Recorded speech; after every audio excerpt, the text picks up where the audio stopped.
Assalamualaikum warahmatullahi wabarakatuh. Waalaikumsalam warahmatullahi wabarakatuh. Waalaikumsalam warahmatullahi wabarakatuh. Oke, terima kasih teman-teman sudah bergabung hari ini. Mohon maaf pertemuan kemarin banyak kendala, jadi saya tidak bisa memberikan materi secara full ya, maksudnya secara online. Tetapi saya harap di sini teman-teman sudah melihat materi yang saya share di Google Classroom ya. Ada yang ingin ditanyakan, saya persilahkan. Materi kemarin itu tentang diferensiasi vektor ya, masih turunan fungsi satu peubah ya, jadi masih mudah.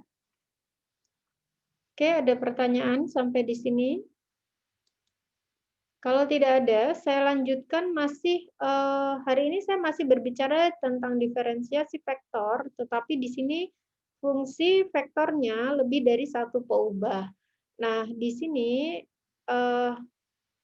mungkin teman-teman yang 2019 masih baru mendapatkan tentang turunan parsial ya, tetapi saya harapkan bisa mengikuti dengan baik karena ini prinsipnya sama seperti fungsi satu peubah ya. Oke, bentar.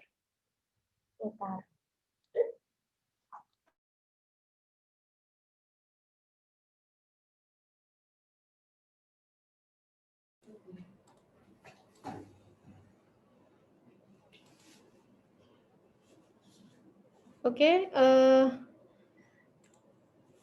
apakah terlihat yang saya share?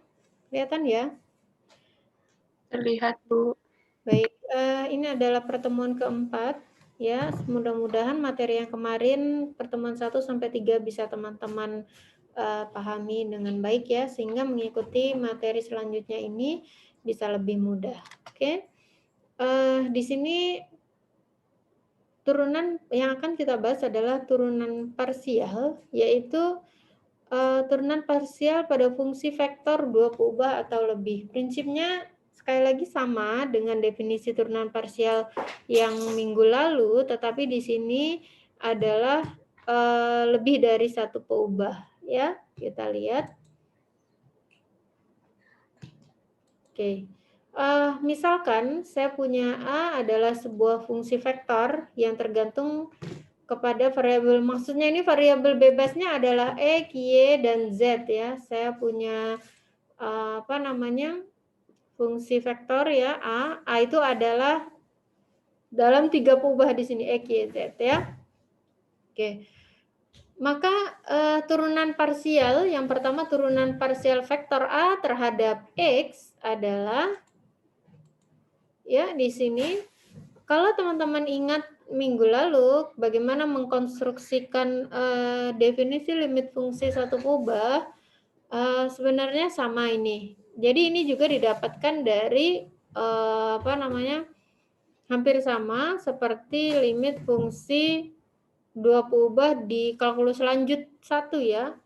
Oke. Jadi di sini prinsipnya adalah ketika kita menurunkan terhadap X, berarti di sini Y dan Z dianggap konstan, tidak berubah. Yang berubah, lihat ini ada pertambahannya, hanya yang bertambah hanya X. Y dan Z ini tetap atau konstan, sehingga ini dibagi dengan perubahan terhadap X-nya ya. Ini limitnya delta X mendekati 0. Begitupun dengan turunan parsial fungsi vektor A terhadap Y ya. Sama di sini X dan Z-nya tetap, Y dan delta Y-nya yang berubah. Dan seterusnya. Nah, ini adalah simbol-simbol ya turunan parsial tadi dari turunan parsial dari vektor A terhadap X, kemudian yang ini adalah turunan parsial dari vektor A terhadap Y, kemudian yang ini turunan parsial vektor A terhadap Z. Jika nilai limitnya ini ada, maka dikatakan turunan parsialnya ada ya.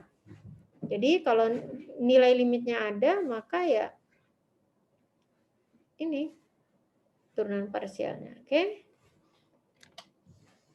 Ya, sekarang misalkan ya, berdasarkan definisi tadi, Oke.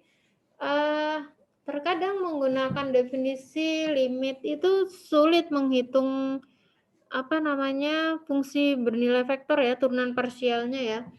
Oleh karena itu ini ada sifat. Jadi ini sifatnya hampir sama seperti yang minggu lalu, turunan fungsi satu kubah ya. Jadi kalau kita lihat, misalkan saya punya vektor A 3 kubah X, Y, Z, komponen I adalah A1 dan komponen J-nya A2, komponen K-nya A3 ya. Ini adalah fungsi-fungsi skalar ya.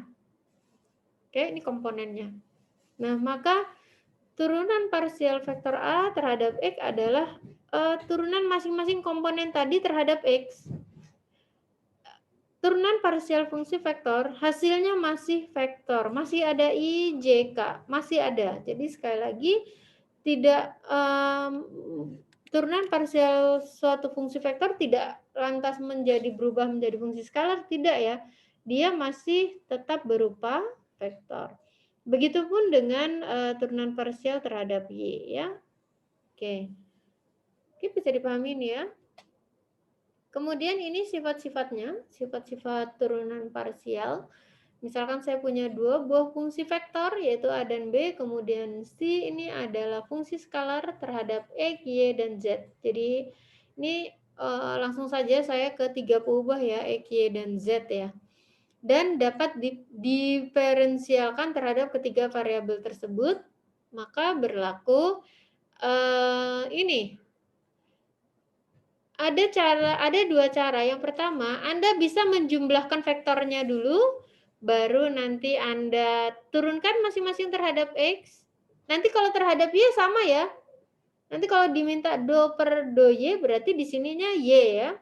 Sini Y, ini Y. Ini kan hanya hanya simbol ya. Sekali lagi ini hanya simbol. Jadi kalau nanti terhadap yang diminta terhadap Y atau terhadap Z, berarti ini Anda ganti sesuaikan dengan yang diminta. Oke, nah cara yang kedua, ternyata nilai dari vektor ini tadi yang sebelah kiri itu nilainya sama dengan diturunkan dulu, baru kemudian dijumlah gitu ya masing-masing komponen. Jadi penjumlahannya ini juga mengikuti aturan penjumlahan vektor ya, karena doa per do X-nya itu kan vektor. Jadi penjumlahan vektornya berarti penjumlahan masing-masing komponennya ya.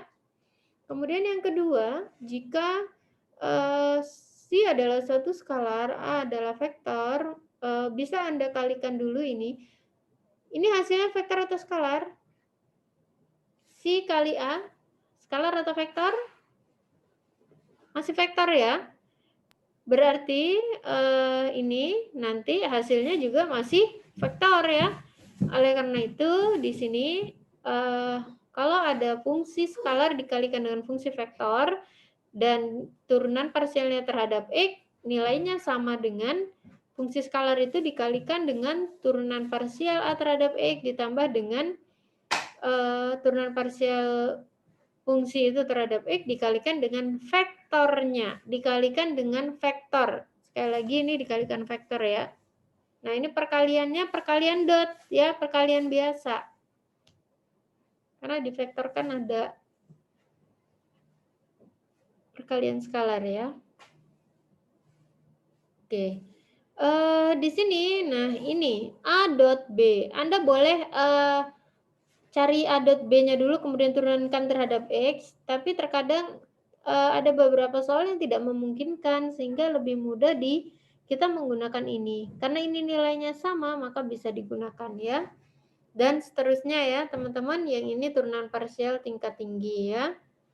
Do kuadrat per do Y do X A dot B artinya adalah diturunkan dulu terhadap X, baru terhadap Y ya.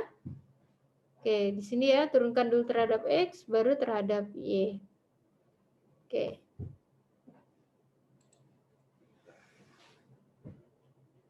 Nah, ini buktinya. Saya minta Anda tadi malam pelajari dulu apakah ada pertanyaan. Saya tidak bahas detail karena buktinya sebenarnya udah lengkap. Pembuktian ini sama seperti di kalkulus 1 ya pada fungsi skalar. Tapi harus hati-hati kalau Anda harus sadar bahwa Anda sedang bekerja dalam vektor. di sini delta X-nya sebagai suatu skalar ya, atau suatu konstanta. Tapi ini di atasnya vektor. Jadi nanti nilai limitnya masih berupa vektor ya. Oke, silahkan Anda cermati itu pembuktian 1 dan 2. Untuk 3, 4, dan 5 silahkan Anda coba ya. Silahkan dicoba. Kemudian materi selanjutnya aturan rantai. Sebenarnya ini teman-teman 2019 yang baru mengambil turunan kalkulus lanjut 1, aturan rantai belum saya berikan, tapi nggak apa-apa, ini nanti mudah-mudahan bisa dipahami ya. Misalkan saya punya fungsi vektor itu f itu adalah fungsi vektor, masing-masing komponen IJK-nya adalah ini komponen I, ini komponen J, ini komponen K ya. Dia juga fungsi dengan 3 peubah ya. Oke, ini enggak ada. Saya tulis dulu. Misalkan ya, ini bisa Anda tulis begini ya. Jadi bisa Anda tulis F itu adalah vektor yang isinya X, S, T, U, I, ditambah Y, S, T, U, J, ditambah Z, S, T, U, K. Ya, jadi dia fungsi vektor di mana komponen-komponennya adalah X, Y,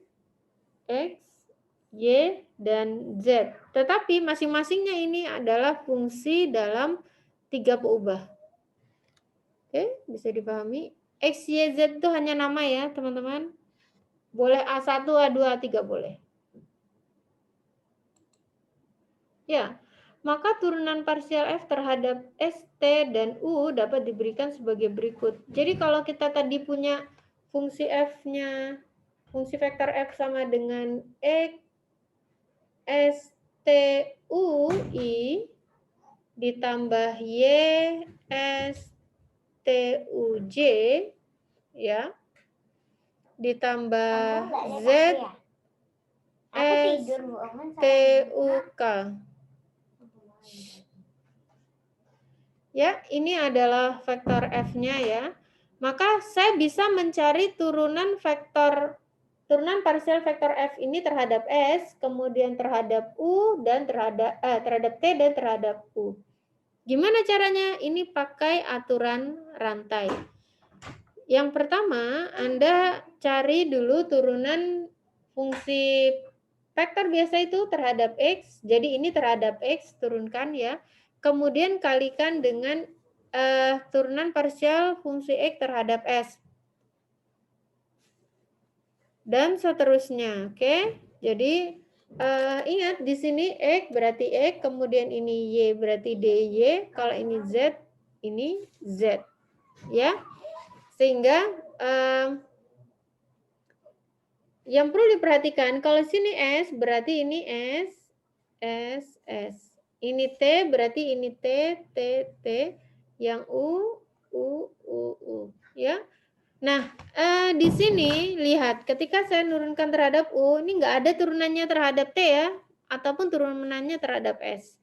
Nah, saya yakin Anda sudah kenal aturan rantai di kalkulus 1 ya, ini prinsipnya sama kok. Oke, saya ambil contoh ini, sengaja sekalian saya contohnya di fungsi trigonometri ya. Oke, misalkan saya punya fungsi A ini, P pangkat ini tambah cos, kemudian ln, tentukan doa per do X, doa per do Y, dan doa per do Z. Kita bahas yang doa per do X dulu. Doa per do X, ingat, di sini berarti fungsi saya dalam, misalkan ini saya kasih nama fungsi aja lah. Misalkan ini A1 berarti ini X, Y, Z ya. A1 X, Y, Z ya, ini adalah A2.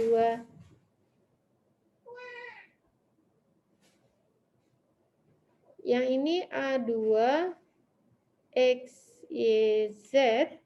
Kemudian ini lennya adalah A3 X, Y, Z. Nah, turunan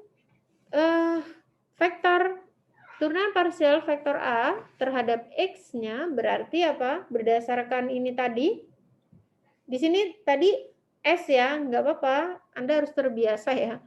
Jadi do A per do S-nya, do A per do X-nya sama dengan apa berarti? Do A per apa?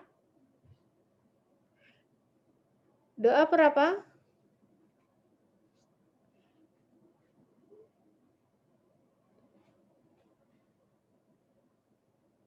Ini ya. Ini kan ini dinamakan fungsinya XSTU ya. Jan. Ini malah saya namain itu ya. Saya ikutin aja. Sekarang saya balik ini S aja. STU. Jangan A3 ya. Ya. Berarti ini STU. Do A per do S. Kemudian dikali do S per do X. Ditambah do A per do T. Kali do T per do X ditambah do A per do U dikali do U per do X. Ya. Nah, sekarang lihat do A per do S. Ini ya, ini fungsinya. Tetap kita tulis. Kemudian dikalikan dengan do S per do X. Berarti fungsi ini kita turunkan terhadap X ya. Turunannya apa? 2x YZ cos E kuadrat YZ E pangkat sin E kuadrat YZ. Ya. Do A per do S-nya apa di situ? Do A per do S-nya apa?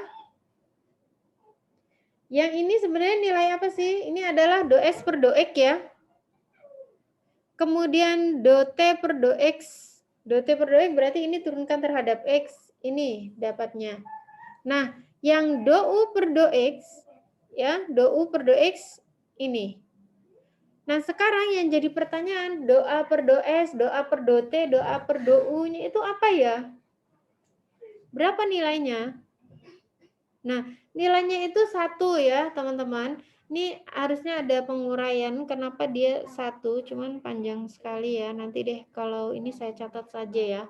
Tetapi di sini doa per do S, doa per do T, doa per do U-nya itu adalah 1 ya. Kenapa? Karena di sini fungsi saya S, X, Y, Z langsung dalam fungsi 3 peubah. X, Y, dan Z. Oke, di situ. Kemudian, ya, untuk yang doa per do Y sama. Berarti apa? Doa per do S kali do S per do Y, begitu ya. Dan seterusnya. Jadi ini, yang ini adalah turunan S itu terhadap Y ya.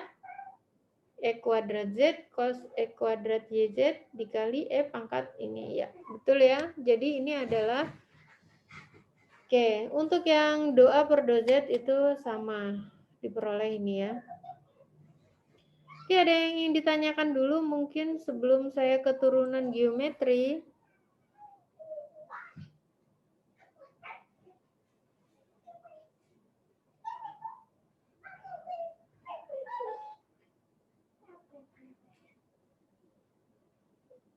Ada yang ingin ditanyakan kah?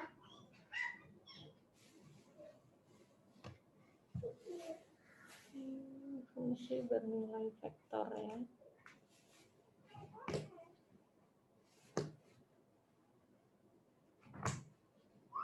Oke, kalau tidak ada saya lanjutkan ke turunan geometri. Turunan geometri ini sebenarnya ini mana ya, gambarnya ada nggak ya? Ini. Nah, ini sebenarnya turunan parsial itu kan sebenarnya apa sih? Merepresentasikan apa secara geometri? Bidang singgung ya. Kalau di turunan fungsi satu kubah dia kemiringan gradien, ya kan? Kemiringan. Tapi kalau di turunan parsial itu dia bidang singgung, persamaan bidang singgung. Kalau di fungsi satu kubah dia persamaan garis dengan gradien tertentu gitu kan ya, di titik tertentu. Nah, di sini misalkan jika saya punya kurva C ya, ini suatu kurva C gitu di ruang R3, dia adalah sebuah kurva ruang yang didefinisikan oleh kurva RU. Jadi ini vektor posisinya ini, maka kita bisa mencari DR per DU-nya. Dia merupakan DR per DU adalah sebuah vektor yang searah dengan garis singgung pada C ya. Jadi karena ini vektor posisi, turunan ininya terhadap U itu adalah garis singgung terhadap pada C. Nah, sekarang jika skalar U diambil sebagai panjang busur S yang diukur dari suatu titik pada C, maka saya punya ini ya, S itu adalah permukaan yang kotak ini. Kelihatan nggak ya kotaknya? Agak buram ya kotaknya itu ini.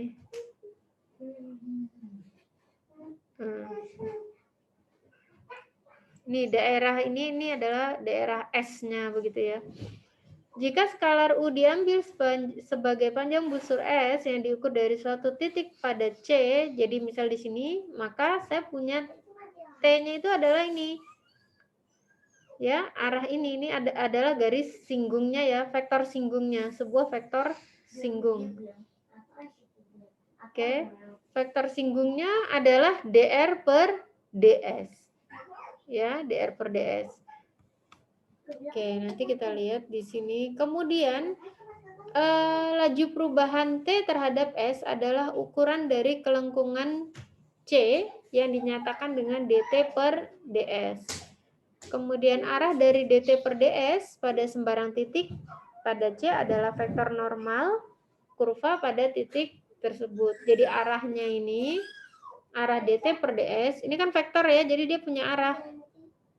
Jadi dia itu merupakan suatu vektor kembali kan, arahnya itu nanti arahnya kemana gitu kan. Bentar. Ini ya. Jadi kalau berdasarkan rumus Frenet-Charlotte ini pakai kaidah tangan kanan ya. Jadi yang nanti yang ke atas itu adalah N, pantulan. Jadi harusnya T dan N ini tegak lurus gitu loh. Jadi N itu dengan T itu harusnya tegak lurus. Jadi vektor normalnya. Jika N adalah sebuah vektor satuan dalam arah normal ini, maka N disebut normal utama pada kurva, ya. Jadi diperoleh DT per DS itu sama dengan kappa dikali N, ya. Jadi turunan T terhadap S itu bisa dinyatakan dengan kappa kali N. Kappa itu apa? Kappa itu kelengkungan dari permukaan C itu tadi.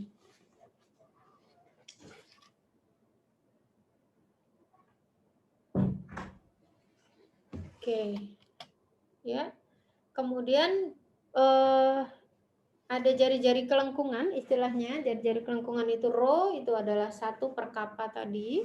Jadi 1 per kappa itu adalah jari-jari kelengkungan. Kemudian vektor satuan B yang tegak lurus pada bidang T dan N sedemikian rupa sehingga B itu sama dengan T cross N. Jadi ini B itu tegak lurus dengan T dan N. Jadi kalau saya ibaratkan N itu adalah misalkan sumbu Z ke atas, kemudian T ini sumbu Y, nah B-nya itu sumbu X begitu. Jadi B ini tegak lurus dengan T dan N, ya. Oke, di mana nilai B itu bisa kita cari dengan T cross N. B itu adalah binormal terhadap kurva. Nah, ini salah satu penggunaan di vektor singgung satuan atau apa ya namanya ya? Ya, vektor singgung satuan dalam diferensiasi vektor ya. Nah, Ini salah satu penerapannya ya. Sekali lagi, jadi di sini kita peroleh T, N, dan B membentuk sebuah sistem koordinat tegak lurus tangan kanan. Jadi kalau Anda ada ibu jari, kemudian jari telunjuk dan jari tengah, ya, tangan kanan Anda, yang jari ibu jari itu jadi B-nya, kemudian jari tengah jadi T-nya, kemudian jari telunjuk itu jadi N-nya. Jadi kalau ini diputar, N-nya itu ke atas begitu ya. Oke ya, makanya pakai tangan kanan katanya. Ini tadi hubungan relasi-relasi yang mengandung turunan dari vektor-vektor T, N, dan B yang dikenal sebagai rumus Frenet-Sterret. Jadi untuk mencari T, N, B ini dengan menggunakan vektor singgung satuan ya, dengan memanfaatkan kaidah tangan kanan itu tadi. Bagaimana saya bisa menentukan T-nya? T itu dt per ds itu sama dengan kappa kali n gitu kan, dan seterusnya. Oke, kemudian ini torsi. Torsi itu adalah sepertau, di mana taunya adalah sebuah skalar ya. Nah, besarnya torsi itu sepertau. Oke, kita lihat contohnya ya. Ini sekali lagi aplikasi atau penerapan dari diferensiasi parsial. Kebetulan ini fungsi satu peubah. Ini masih yang penerapan yang kemarin ya.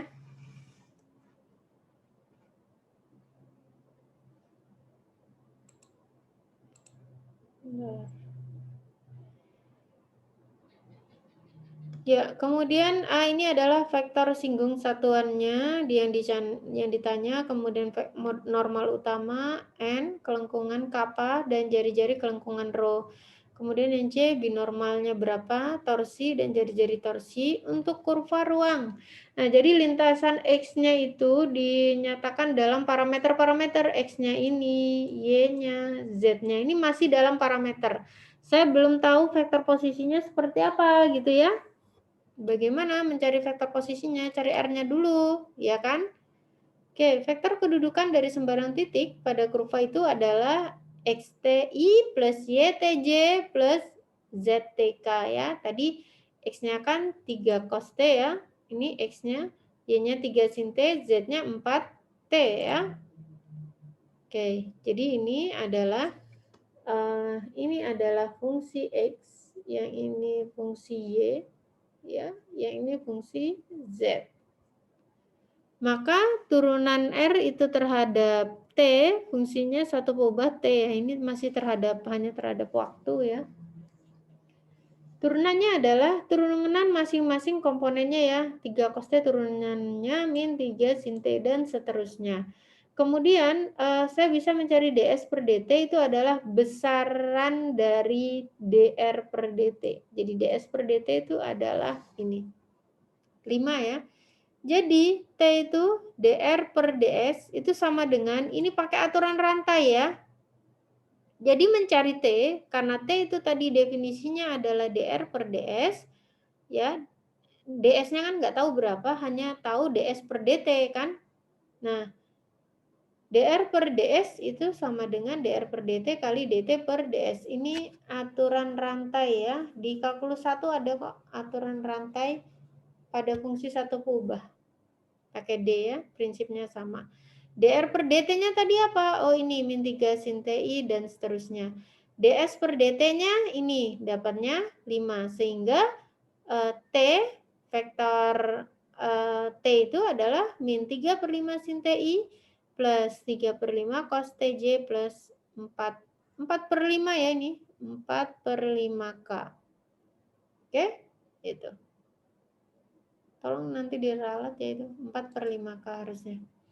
Oke, kemudian yang B, saya bisa mencari DT besar per DT, karena tadi vektor T-nya ini sudah dalam T, kita tinggal turunkan masing-masing komponennya ya.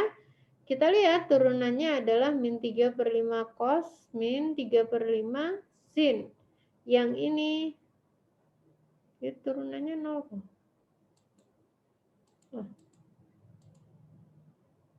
Ya, karena ini 4/5K saja ya, jadi ini hanya apa namanya konstanta, jadi turunannya 0. Ya, ini harusnya 4/5 ya, mohon dikoreksi. Nah, sehingga saya bisa mencari DT per DS. Karena DT per DS itu tadi katanya kappa kali N ya. Oke, kappa kali N, maka DT per DS dengan aturan rantai bisa saya cari dengan DT per DT dikali DT per DS. DT per DT-nya adalah ini, kemudian DT per DS-nya tadi 5 ya, masih sama ya. DS per DT-nya ini tadi 5. Nah, oke.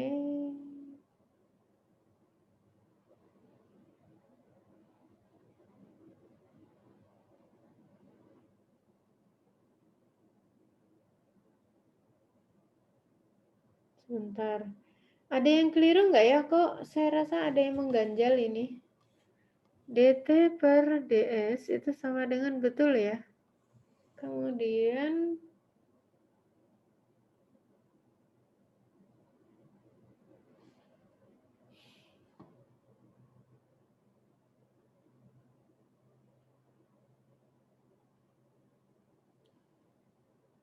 oh iya benar ya. Ini yang ini tadi. Oh, karena ini ya. Tadinya kan perkalian ya. Kemudian jadi pembagian berarti DS per DT. Oke, betul ya dibagi 5 ya. Oke, sorry tadi kok saya berpikir kita punyanya DS per DT sama ya. Oke, karena DT per DS itu sama dengan kappa kali N vektor normal, maka berarti ini sama dengan kappa kali N ya. Sekarang saya bisa mencari besarnya kappa kali N ini ya. Adalah apa ini? Akar dari ini ya. Oke, yang kenapa kappa bisa keluar dari nilai mutlak? Karena kappa itu konstanta ya. Oke, di sini berarti karena nilai mutlak, berarti di sini harusnya kappanya itu positif nanti ya. Oke, di sini setelah diperoleh ini dihitung ya. Ini 9, 9, 18, akar 18 per, oh 9-nya dikurangin. Ini 3, ini harusnya kan gini, akar dari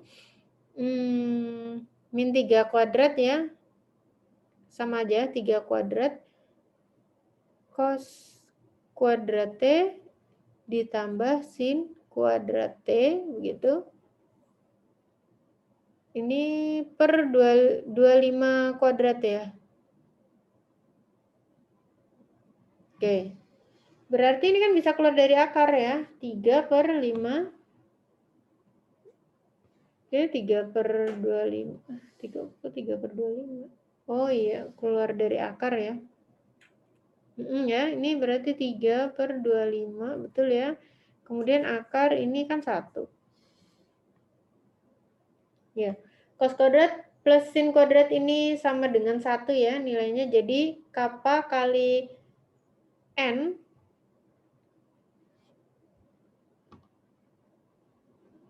Kenapa di sini 1? Kenapa di sini 1? Ada yang tahu?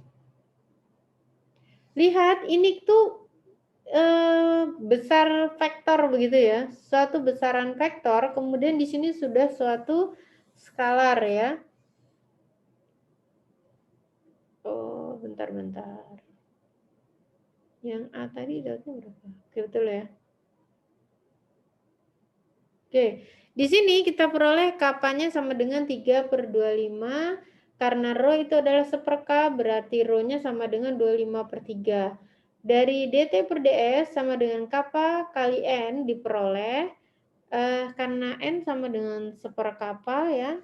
1/kappa kali DT per DS. DT per DS-nya 25 per 1/k K-nya 25/3 dikali dt per ds-nya ini, berarti vektor normalnya adalah ini.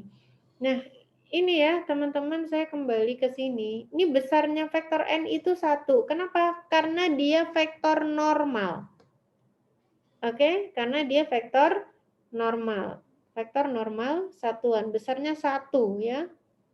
Oke. Nah, di sini vektornya adalah min cos TI min sin TJ. Ini kalau dicari besarnya vektor N juga 1 ya. Akar dari min cos T dikuadratkan ditambah min sin T dikuadratkan. Ini nilainya 1. Oke, karena memang N 1 maka ini besarnya N itu 1. Ya, sudah diperoleh di situ N-nya. Sekarang mencari B-nya. B itu adalah T cross N. Ini T-nya, ini N-nya bisa dihitung dengan perkalian cross yang kemarin. Di sini setelah kita peroleh B-nya ya, kita cari dB per dt. Untuk apa? Untuk mencari, karena ini ada hubungan dB per ds itu sama dengan min tau n. Nanti dB per dt kali dt per ds ini berdasarkan aturan rantai ya. Oke. Kita pakai itu. Oleh karena itu nanti diperoleh di sini tau sama dengan 4/25, rho-nya sama dengan 25/4 karena rho itu sepertorsi ya. Betul ya? Itu ya. Oke, sampai sini ada yang mau ditanyakan? Ini masih pada fungsi satu kubah. Bagaimana mencari kelengkungan ini di vektor 2 kubah atau lebih? Caranya sama ya. Sekarang kita ke mekanika. Ini salah satu penerapan turunan parsial juga pada fungsi bernilai vektor ya. Ini dimanfaatkan oleh orang fisika. Jadi vektor itu emang paling banyak dipakai sama orang fisika ya.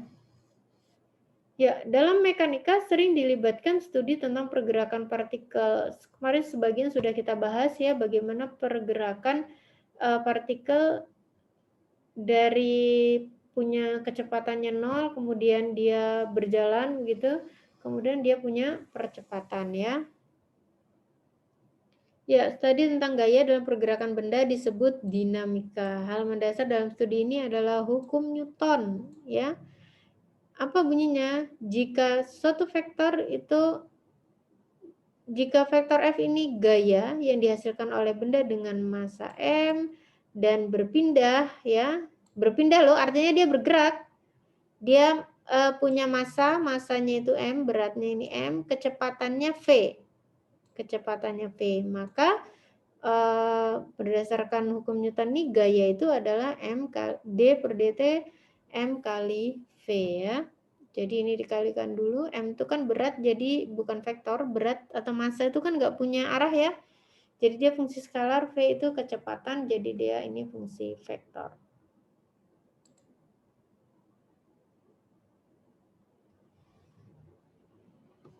Nah, di sini MV itu merupakan momentum benda. Jika M konstan, jadi M-nya itu konstanta, maka ya udah berarti kan nggak punya kecepatan toh, kecepatannya ajek gitu satu aja. Oke. Dan seterusnya. Oke, ini contohnya ya. Tentukan kecepatan dan percepatan pada saat sembarang ya. Sorry, ini pada saat sembarang. Ini harusnya begini. Jadi pada saat T tertentu maksudnya. Kemudian carilah besar kalau kecepatan dan percepatannya itu di saat T-nya 0. Oke.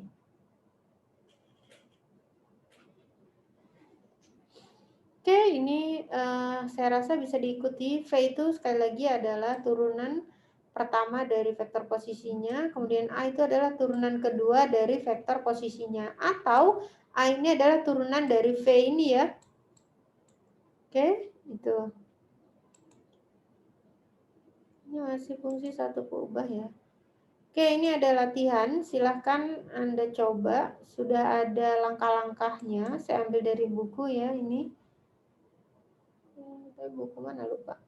Jadi sudah ada ini langkah-langkahnya, Anda tinggal mengisi titik-titik ya. Apakah ada yang sudah mengerjakan? Apakah ada yang sudah mencobanya?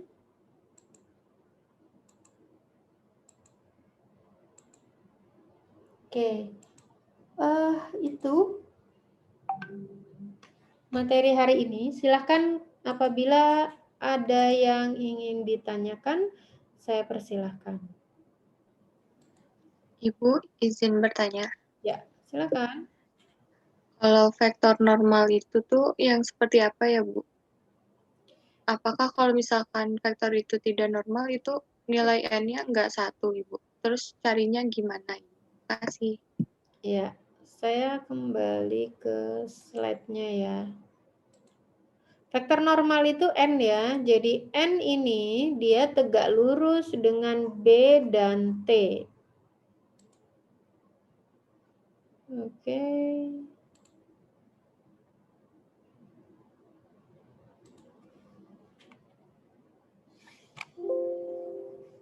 Bentar ya.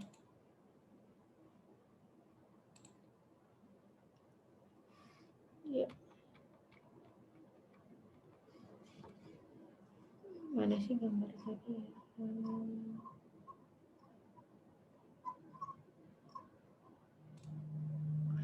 Oke, ini ya. Jadi vektor normal ini secara mudahnya bahasanya begini. Vektor normal N ini adalah pantulan dari T. Jadi kalau vektor T itu ke arah sumbu Y, maka N itu pasti akan ke arah sumbu Z. Jadi ke arah pantulannya begitu ya. Pantulan itu apa ya? Jadi pasti 90 derajat sudutnya yang terbentuk antara T dan N gitu intinya. Yang paling gampang gitu. Apakah besar vektor normal itu 1? Iya. Besarnya 1 ya.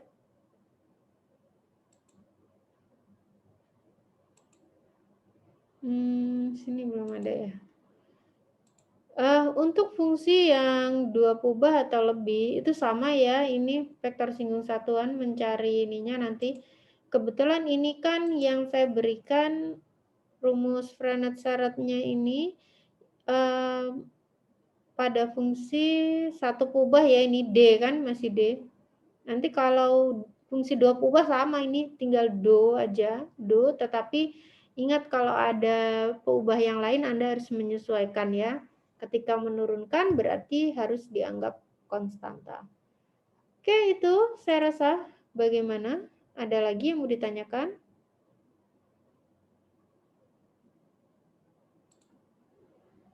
Ada? Cukup?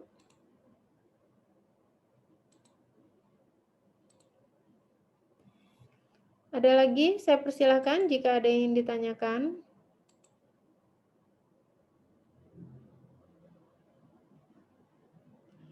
Sekali lagi ya teman-teman, tentunya tidak mudah untuk belajar kuliah daring ya. Saya sendiri merasa begini, saya merasa menyampaikan saja itu terkadang memang masih kurang ya. Artinya begini, menyampaikan materi kayak membaca gitu tuh nggak enak. Saya sebenarnya lebih nyaman ketika di kelas saya kasih tahu per langkah begitu ya. Tetapi karena kondisi ini saya jadi mulai belajar bagaimana cara berdamai dengan keadaan gitu ya. Jadi saya harapkan begini teman-teman, teman-teman harus bisa segera menyesuaikan bagaimana supaya bisa materi ini bisa dipahami dengan baik begitu ya. Jadi yang pertama mungkin sedikit tips dari saya ya teman-teman. Teman-teman paling tidak kalau saya beri materi itu walaupun file itu bisa teman-teman print ya, teman-teman print atau teman-teman simpan saja di HP begitu, saya menyarankan kepada teman-teman untuk menuliskannya kembali. Dengan menuliskannya kembali di buku, maka saya yakin itu akan sedikit membantu memahami ya. Dengan menulis, bayangkan saja itu sedang di kelas atau Anda bisa melihat rekaman ini sambil menulis. Jadi bayangkan itu saya nulisnya di papan tulis, Anda tulis di buku. Jadi jangan hanya dibaca, jangan hanya dilihat ya. Saya melihat banyak terus terang saya belum menilai tugas, tapi saya hanya lihat sekilas jawaban-jawaban dari teman-teman.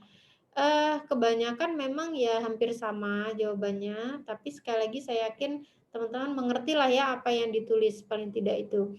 Kemudian harus bisa segera beradaptasi dengan cara belajar yang baru ini ya. Saya juga beradaptasi dengan bagaimana supaya bisa menyampaikan materi juga bisa tersampaikan dengan baik begitu. Artinya saya berusaha setiap minggu untuk online ya, supaya benar-benar bisa bisa tersampaikan dengan baik. Dan kalau ada pertanyaan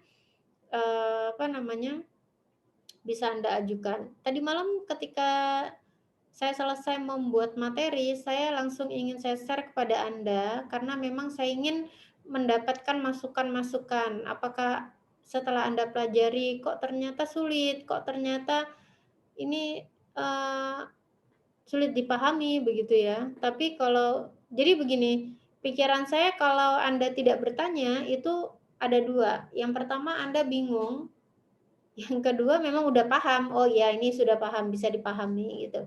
Tetapi saya harapkan itu bisa dipahami lah ya gitu. Tentunya tidak mudah ya. Saya mungkin ingin bertanya dulu, teman-teman selama ini belajarnya gimana sih? Atau mungkin ada cara begitu bisa dibagi di sini ke temannya yang masih merasa kesulitan belajar online gitu. Mungkin Mbak Novia, gimana Mbak? Masih di mute? Ya gimana Mbak?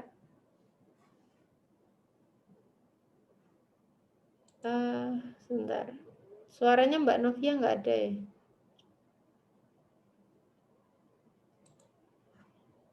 Mbak Felisa Putri mungkin gimana, apakah memahami materi saya berikan tadi malam, kemudian sekarang saya jelaskan itu apakah bisa diterima?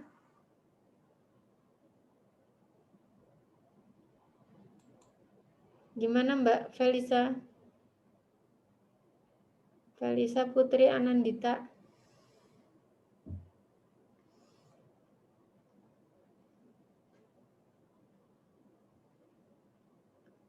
Bisa dipahami? Iya, Ibu mohon maaf, nama Zoom-nya tadi laptop saya mati, jadi ini Oh, pakai Zoom-nya saudara saya. Maaf oh Ibu, alah. saya Hanifah. Oh iya, Tadi laptopnya siapa? tiba-tiba mati. Hanifah Ibu, Oh iya, Hanifah ya. maaf. Gimana Saya Mbak juga Hanifah? bingung.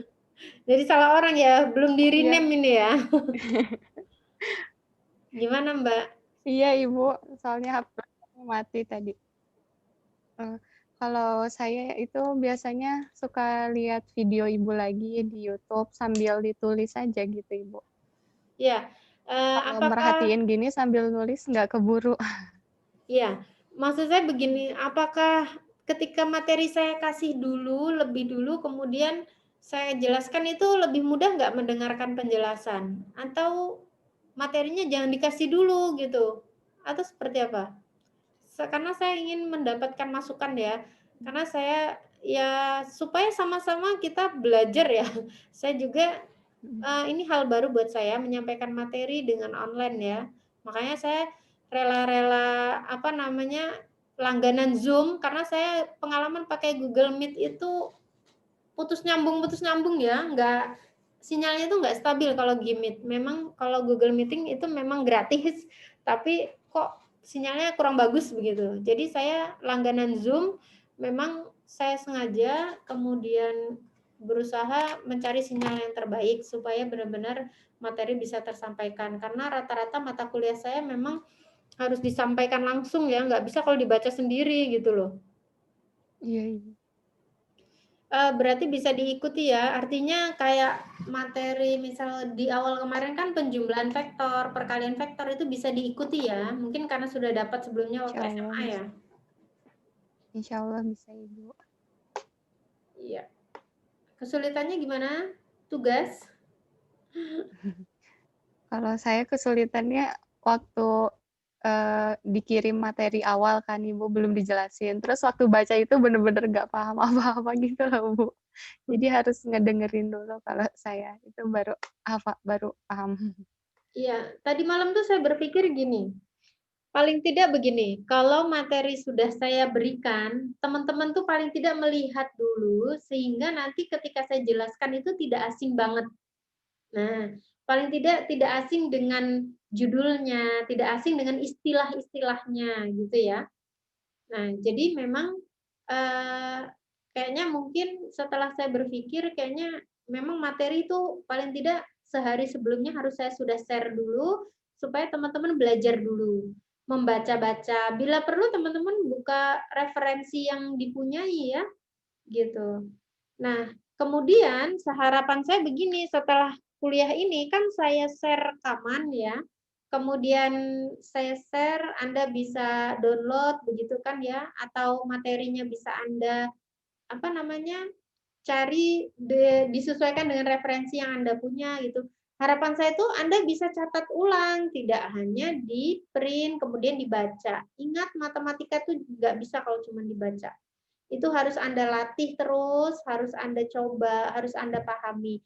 Bila perlu, karena jarak ya, Anda bisa berdiskusi dengan teman Anda lewat video call lah ya, paling tidak yang menurut Anda teman Anda bisa diajak mau belajar bareng gitu.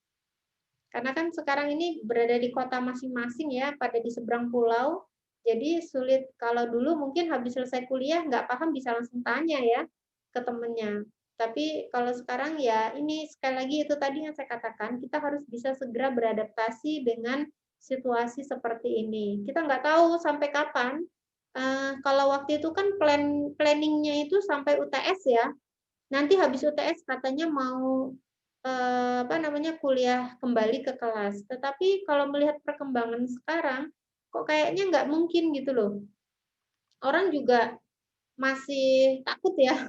Artinya kan siapa yang yang sudah terinfeksi virus ini atau belum kan ada juga yang tanpa gejala. Oleh karena itu kayaknya kita juga nggak bisa berharap banyak kapan kita akan kuliah di kelas ya gitu. Kalau sesuai jadwal kan kalau nggak salah di SK Rektor itu habis UTS itu kita harusnya loh ya, itu kayaknya harusnya itu ya, kuliahnya offline ya, maksudnya di kelas. Tetapi kayaknya nggak mungkin ya ini kalau ngeliat sekarang ini. Nggak tahu kalau di kota masing-masing, kalau di kota Anda gimana? Gimana kalau di Mbak Rofikotul? Yang tidur Mbak. Rofikotul, Rofifah gimana Mbak? Jangan ngelamun. Ya, Bu. Masih, alhamdulillah di sini masih zona hijau. Oh, daerah mana Mbak? Rejo Tangan Tulungagung, Di mana? Jawa Timur. Oh, Jawa Timur itu bukannya banyak ya, tapi Surabaya ya yang paling banyak ya. Iya. Oke ya. Ya, berarti memang jadi sekali lagi saya juga tidak bisa ya saya selalu berupaya gimana materi bisa saya sampaikan dengan baik, tetapi sekali lagi teman-teman tidak usah sungkan untuk berdiskusi di grup. Ya, kita berdiskusi di grup, Anda mau tanya silakan, siapa tahu ada teman Anda yang bisa menanggapi, ada yang lebih tahu, mungkin kakak tingkat Anda ya, karena di sini kan campur ya. Jadi mata kuliah ini cuma 2 SKS, tapi materinya itu banyak sekali. Tetapi saya berusaha untuk ya paling enggak Anda adalah yang nyangkut begitu ya, ada yang Anda dapatkan gitu. Karena nggak mungkin kalau cuma saya berikan nih materi begitu dipelajari sendiri itu kayaknya nggak mungkin gitu. Oke, gitu ya. Ada yang ingin teman-teman sampaikan? Ada yang mungkin perlu kita perbaiki mungkin sistem perkuliahan ini, mumpung baru ini 4 kali pertemuan ya? Atau menurut teman-teman apakah ternyata kuliah online tiap minggu bosen atau atau nggak dapat apa-apa? Ya boleh kita kuliahnya 2 pekan sekali atau 3 pekan sekali. Oke, mudah-mudahan bisa diterima dan pelan-pelan saja. Sekali lagi saya memberikan latihan memang tiap minggu, tetapi saya hanya mengambil nilai yang terbaik saja. Latihan itu jangan dijadikan beban, tetapi jadikan itu motivasi untuk belajar. Jadi kalau ada latihan, saya harapkan teman-teman itu belajar. Jadi latihan itu adalah untuk pancingan teman-teman supaya teman-teman mau belajar, mau mempelajari materi. Jangan ditumpuk nanti di akhir ketika ujian, ya. Semakin Anda menunda belajar, maka beban di akhir akan semakin banyak. Belum mata kuliah yang lain, ya kan? Oke, apalagi yang sambil skripsi ya, seperti Mbak Isma ya. Mbak Isma Rofiah. Ngelamun Mbak Isma.